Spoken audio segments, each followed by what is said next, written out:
I'm Tia Borden with MiningIR. We are here at the 2023 Resourcing Tomorrow conference in London. Beside me is Lawrence Roulston. First thing in the morning, we're here bright and early. He is the CEO of MTB Metals. Thank you so much for joining me, Lawrence. Oh, it's such a pleasure to be here, Tia. It's such a great conference. We have beautiful weather today. We lucked out because it was raining the last couple of days, but you just got in yesterday, first day at the conference, and I'm feeling energetic. How about you? Well, I'm jet lagged. I just arrived from Vancouver, so trying to get the brain working into this time zone, but we'll do what we can here. Lawrence, can you give our audience a brief overview of the company? MTB Metals is an exploration company focused on the Golden Triangle in British Columbia. It's a area renowned for incredible concentration of metal value. And we're one of the biggest property holders in the Golden Triangle. And in fact, we've drilled 3 projects over the last couple of months, and we're waiting for results on those projects. We're going to dive a little bit further into the projects that you're currently working on. But what is your primary focus in the junior mining sector? Well, it's exploration, and we're in the Golden Triangle. We're looking for a variety of metals. Copper, gold primarily. We've also got silver projects. So a range of metals and early stage exploration with large upside potential. And before we dive into the projects, what sets you guys apart from other junior mining companies? We're experts in the Golden Triangle. Our geological team have worked there for years. We know our way around. We've got a very, very large property position.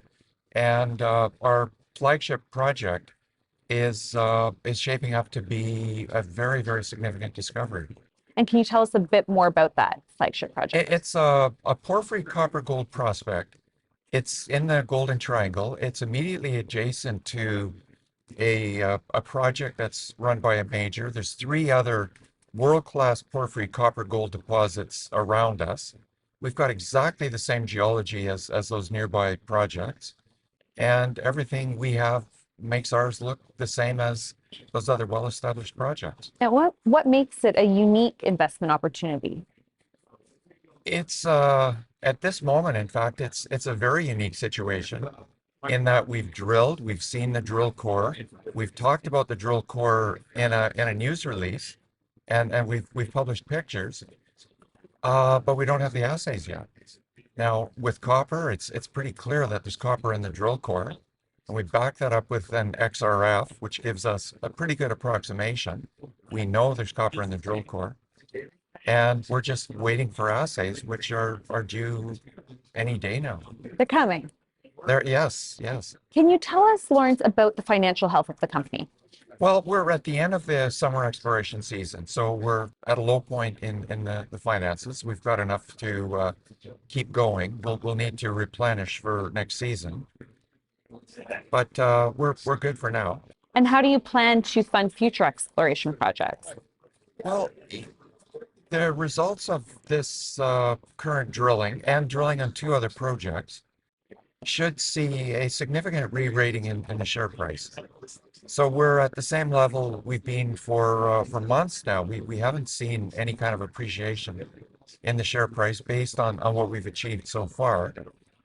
So downside risk is minimal, and with assays coming on 3 drill projects, it's pretty clear that we're going to get some good results out of it. That's great to hear. Now, obviously, every investment opportunity holds some risks. Yes. What are the current risks that you can foresee, and how do you plan to mitigate them? Well, the risks are that drill results are not what investors are expecting. And we know it's there. It's very clear that what we have is exactly the same as 4 world-class deposits nearby. The risk is whether we're able to demonstrate that with the first few drill holes. And it might take us into another season to get the proof that we need. Although what we're seeing in the drill core from these first holes gives us a solid comfort that it is there and we have it. Now, what about environmental sustainability? How do you plan to go about that? Well, as an exploration company, our environmental footprint is not very significant. And we go through a very rigorous permitting process with the provincial government. We post bonds that are representative of whatever damage we might create in the drilling program. In terms of the other ESG components, we're very close to our neighbors and our First Nations hosts.